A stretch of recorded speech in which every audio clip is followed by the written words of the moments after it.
What's up, everybody? It's Soren Baker. Amir, Rahimi. And today on The Great Debaters, getting into some Intelligent Hoodlum, a.k.a. Tragedy Gaddafi, a.k.a. Tragedy.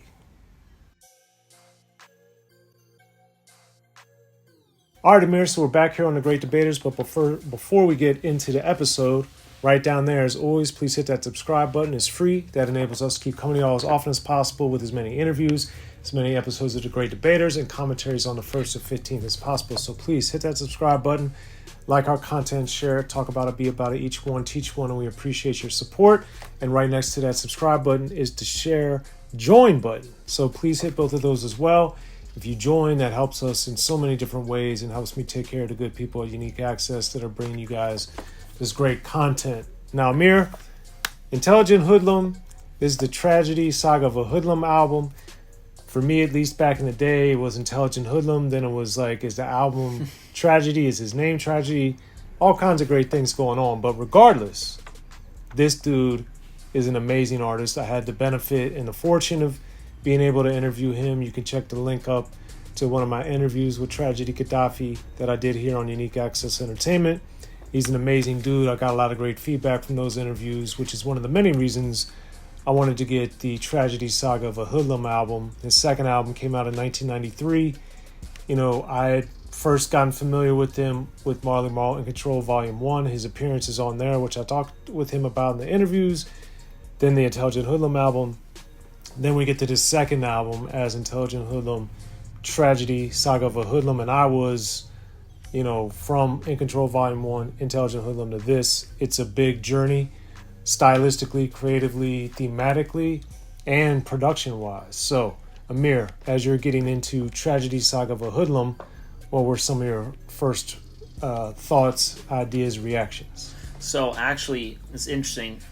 So, I bought this album. I actually got introduced by Tragedy from Vinny Paz, because I remember Vinny Paz of Jedi Mind Tricks. He had mentioned... He was like naming some of his favorite rappers, and Tragedy Gaddafi was among some of his favorite rappers. And he was also on some featured tracks of Vinny Paz. So when I had heard, and he's also since done an album with him. But anyways, that was my intro. So then when I heard that, I picked up this album. And I remember I got the album and I put it in my my stereo system at the time. It was back in my parents' house, and they had pretty big speakers. I just wanted to test something on the speakers, actually. I wasn't even testing the album, right? But then when I put the album in, the first song, this is my first pick, is Shalom Alek. And then, dude, when I heard the piano, and then I heard the bass, I was like, what the hell? I was just checking something with the speakers. I'm like, dude, this is amazing. Yeah. And then I was like, so that's my first pick. So I have so much nostalgia to this song, because I think that I didn't even listen to this album because I was testing something, so I just finished a song and then I took the CD out and then I went on with my day. But then I think I listened to the album not that same week, but a little after that, and I was like, dude, I have to get back to that song with the piano. I just remember I was thinking like that. And then I was like, geez, that was just incredible beat. So speaking of which, I mean, he was mentioned Marley Marl. I mean, K-Def is doing excellent work on this album. I'm sure we're going to talk about his produced tracks for sure. We have to, because he's all over it. And, man, he produced the heck out of this song. And it's like a 3-minute-ish song, but really only half of it is him rapping. And then at the end, you hear, like, some of the people he's bigging up. You hear him talking about Nas, which is his before Illmatic era. So that was cool. You hear him talking about, I think, Akinyele, I think he brings up other people. So I think that was dope. But just as a good intro to hear, like, K-Def, to hear Tragedy or Intelligent Hoodlum, whatever you want to call him. So you hear him rap a little bit. And I just think it's a great intro. Just give you a little piece, but still making you want more. And with the nostalgia, with the beat, with everything, that's my first pick. That's not one of my picks, but it's one of my favorite beats on the album.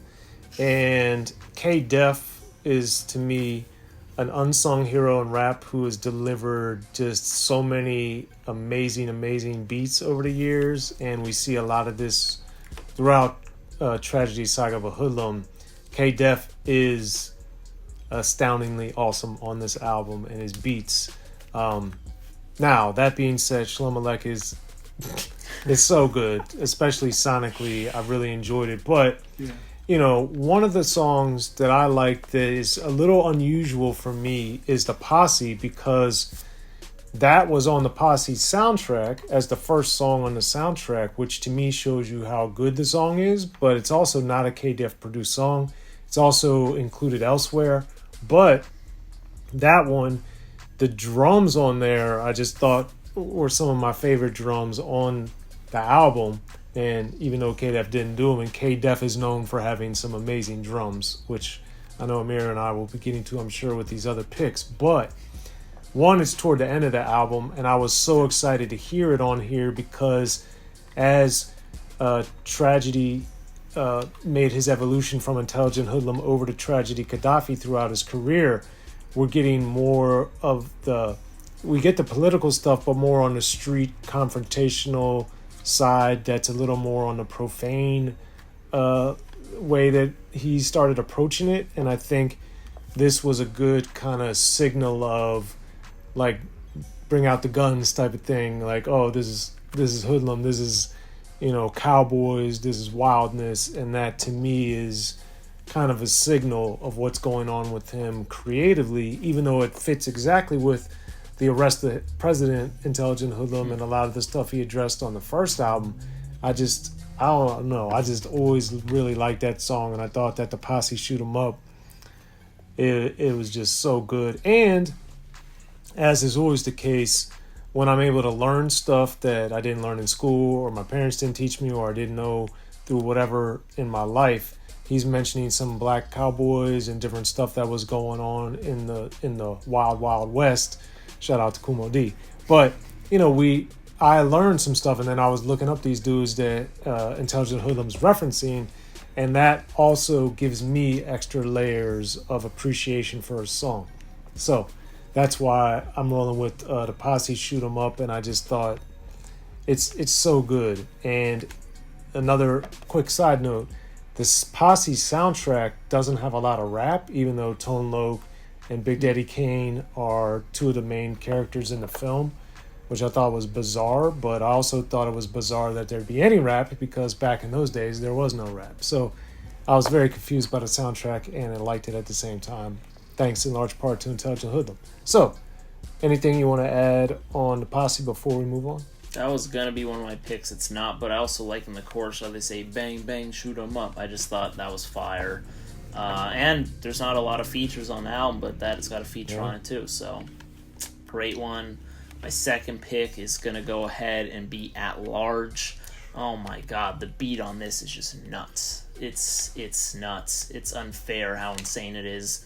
K-Def killing it throughout the album, as we mentioned. And not only is the beat intense and you hear the horns going crazy and Tragedy matching the intensity, but man, Tragedy is, his bars on this are just very lethal. Not a little lethal, very lethal. He's talking about attacking cops, and he's even dissing the president. He's going in on anybody in sight, in his mind. It doesn't matter who you are, and he's just full on attack mode. And what does he say? Like, act like you know, fuck what you heard. And he's like yelling that in the chorus, and it's just really aggressive. Just the beat is banging. It's just, man, when you have a good system and you bump this one, you're like, woo. That's how you got to do it justice. This song you have to play very loud. Fuck what you heard and act like you know, man. It's so good. Dude, that's got to be one of my picks, man. That's my second pick. Yeah, this album is strange for me, and my third pick will get more into this, but this one in Street Life, At Large and Street Life, kind of to me were wrestling for it. I like the beat better on At Large, but lyrically Street Life 2 I think is so good lyrically because of what he's breaking down. So I'd say they're kind of tied. And Street Life, I just like him explaining the deterioration of what's going on with HIV and, not having fathers in the household and all this type of stuff. So it's hard for me to say which one I go with more, but I think of the overall feel, I'm going to roll with At Large because of what Amir said, and the aggressiveness and the beat in particular, just to me it's a better beat to me than Street Life. even though Street Life, I love lyrically what Intelligent Hoodlum is breaking down on there. But at large, the production, dude, it just is on a different plane. And that's why I'm going to roll with that as my second pick. Amir, did you have anything on Street Life you want to add before we get to the third picks? Dude, this album, that one, no. But, I mean, this album is very hard to pick three because it's very... The production is great, Tragedy's riding the beat's great, it's tough. But Street Life is another one that, it wasn't in my top 5, okay, but it's great, man. Okay, well that's my second pick. I'm rolling with you with At Large. What's your third pick here on Tragedy, Saga of a Hoodlum? Third pick, we're going to go ahead, I want to give a shout out to Underground. It's not one of my picks, and we already talked about the Posse. But let's go ahead and do Grand Groove, the bonus mix. See, I like both versions. I like the Grand Groove, just the one on the first half of the album, but I do prefer the one on the second half of the album towards the end of the album. I do prefer... Well, also it's very interesting because there are different lyrics and there are different beats. Particularly the Grand Groove, the first one, it's definitely got a more sad, somber instrumental, whereas the bonus mix, the beat is slightly more uplifting, but it's still saying, rest in peace of the brothers that passed away and stuff like that. And also the music video, if I recall, it's the bonus mix. Yes. So as we talked about many times, it's so interesting what record companies will do, or these labels will do, and they'll have like the remixes on the music videos, but then the album version is different. Thankfully, they included both on this album. So that's good. But the bonus mix, man, I love the beat. I like the drums on the song.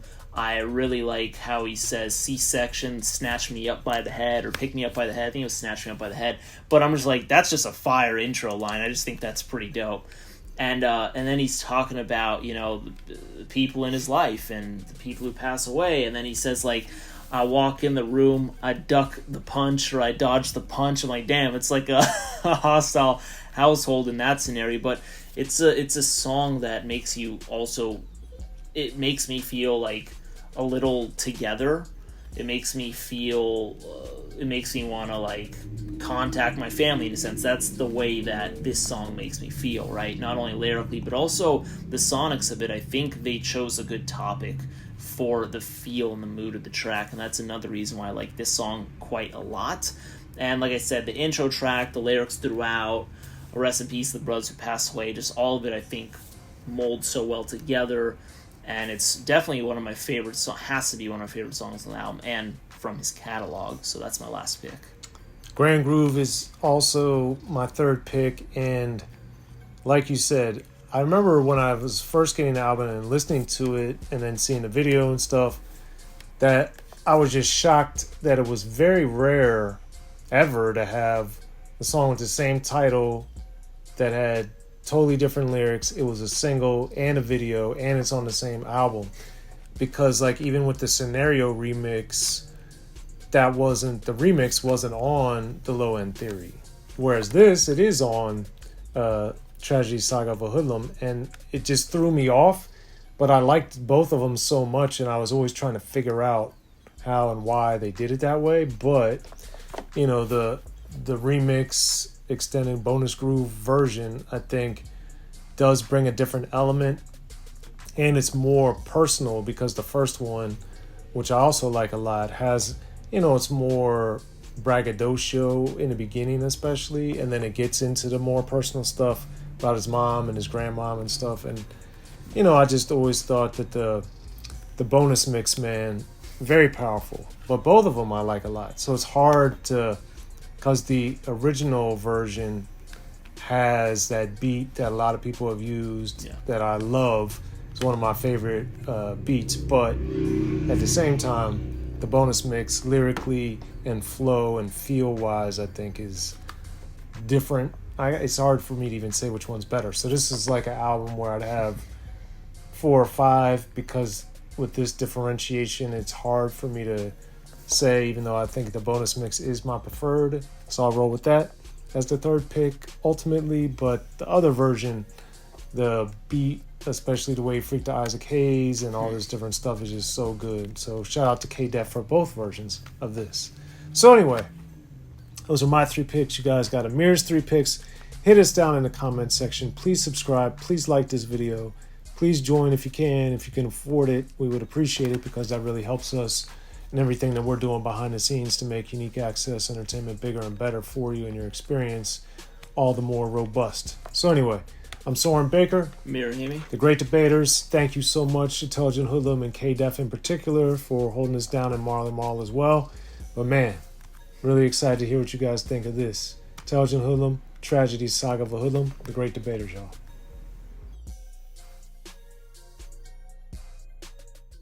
In the beginning, hip-hop was ruled by the East Coast. Then the West Coast rose to prominence, thanks to gangster rap. Straight out of Compton, crazy motherfucker named Ice Cube. Hip-hop changed the world. Gangster rap changed the narrative. I'm representing for the gangsters all across the world. And then changed the world again. Cause I'll come and take your life away. The history of gangster rap features unheard stories, unseen photos and documents, all with exclusive interviews from the founders and players who shaped gangster rap. I think a real gangster rapper has to scare you a little bit. The history of gangster rap written by veteran rap journalist Soren Baker. In stores now. Yo, what up? This is DJ Quick. Be sure to pick up my homeboy Soren Baker's book, The History of Gangster Rap, if you really want to know what we do.